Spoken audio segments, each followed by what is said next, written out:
Fala aí, pessoal, essa aqui é a primeira parte do nosso resumão da prova discursiva da UERJ de Química. Então, eu vou passar uma olhada nos assuntos mais frequentes que caíram nas últimas provas. Eu falo isso em base em 3, 4 anos para cá, das provas discursivas de Química. Então, se você está aqui, eu imagino que você tem uma noção, nem que seja um pouco básica do assunto, mas se você não tiver, fica tranquilo que a gente vai passar uma boa olhada em todos os assuntos, vamos recapitular do início e vamos resolver alguns exercícios para você treinar. Então, isso aqui vai ser dividido em pequenos vídeos dos assuntos que mais caem. Então, começando bem do básico, bem de leve, a gente vai falar aqui de prótons, nêutrons e a massa. Repara que eu não vou falar de elétron por agora.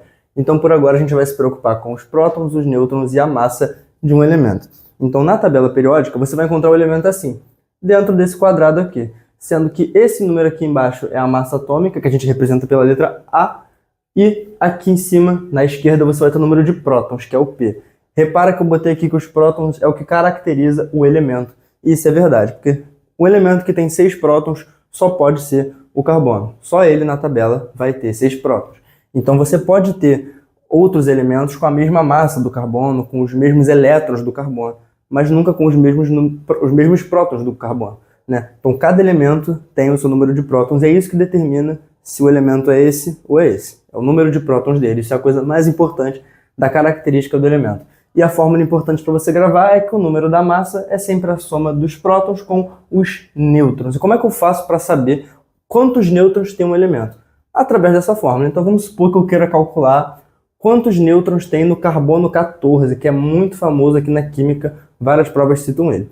Repara que o carbono 14 não é igual ao carbono no estado fundamental. Ele tem a massa 14, mas os prótons, como eu falei, ainda são 6, porque ele ainda é um carbono e o cara que é o mesmo elemento vai ter sempre o número de prótons igual. Então como é que a gente faz isso daqui?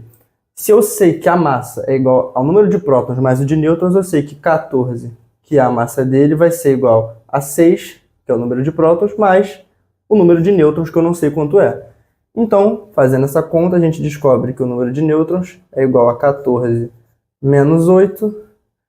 Opa, já até dei a resposta sem querer. Menos 6, isso vai dar 8. Então eu sei que o carbono 14 tem 8 nêutrons. Se eu fosse calcular o número de nêutrons do carbono normal, quanto seria? De cara, 6 nêutrons, porque eu só tenho 6 prótons. E 6 nêutrons, a soma é 12, que é a da massa aqui. Então você aprendeu a calcular quantos nêutrons tem um elemento. Então agora, 3 coisas importantes que sempre caem na prova. Normalmente você vai ter sempre uma questão bem fácil relacionada a esse assunto aqui inteiro dessa primeira parte. E às vezes ele fala sobre isótopos, isótonos e isóbaros. Que é isso? Como é que eu gravo isso? É muito simples. Aqui nos isótopos, você grava, tem a letra P, significa que eu estou falando de próton.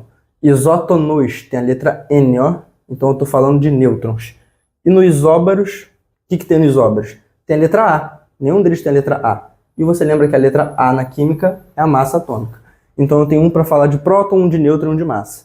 E a palavra iso vem de igual. Então acho que você já entendeu. Os isótopos são elementos com o mesmo número de prótons. Mas, professor, você não falou que o mesmo número de próton é o mesmo elemento? Sim. Mas por que, por exemplo, esses aqui são isótopos? São o mesmo elemento, todos hidrogênios, né? Por isso que todos têm um próton. Aqui embaixo, aqui na tabela, ó, a gente vê o número de prótons aqui em cima. Mas quando a gente vai escrever o elemento, a gente vai colocar o número de prótons aqui embaixo e aqui em cima vai ser a massa, tá? Então a gente vai ter sempre esse padrão aqui, ó. Um elemento X com o número de prótons aqui e a massa aqui em cima.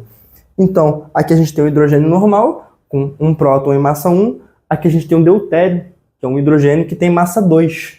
Né? Ele tem um próton e um nêutron, por isso que a massa é 2. Esse aqui não tem nêutron. E a gente tem aqui o trítio, que tem a massa 3, mas ainda um próton. Né? Mas ele tem 2 nêutrons. Então, números diferentes de nêutron, números diferentes de massa, mas mesmo número de próton. Então, posso afirmar que eles são isótopos. E os isótonos? Mesmo número de nêutron. Aqui eu tenho o berílio com a massa 10 e 4 prótons. E o boro tem 5 prótons e massa 11. Quantos nêutrons tem cada um? Vamos ver o berílio? Ó, o berílio, a gente vai ter que o número de nêutrons dele vai ser igual a massa menos os prótons, né? Então vai ser 10 menos 4 é igual a 6. E o boro? Mesma coisa, a massa é 11, o número de prótons é 5 e também deu 6. Eles têm a mesma quantidade de nêutrons. São isótonos. E os isóbaros têm o mesmo número de massa. Isso aqui você vê, ó. Aqui em cima é o número da massa. Então, Se for o mesmo número, é porque eles são isóbaros. Então você vê aqui o cálcio e o arsênio, eles têm números diferentes de prótons e também de nêutrons, mas a mesma massa atômica. Então eu posso afirmar que eles são isóbaros. Entendeu? Falei que era fácil, pô.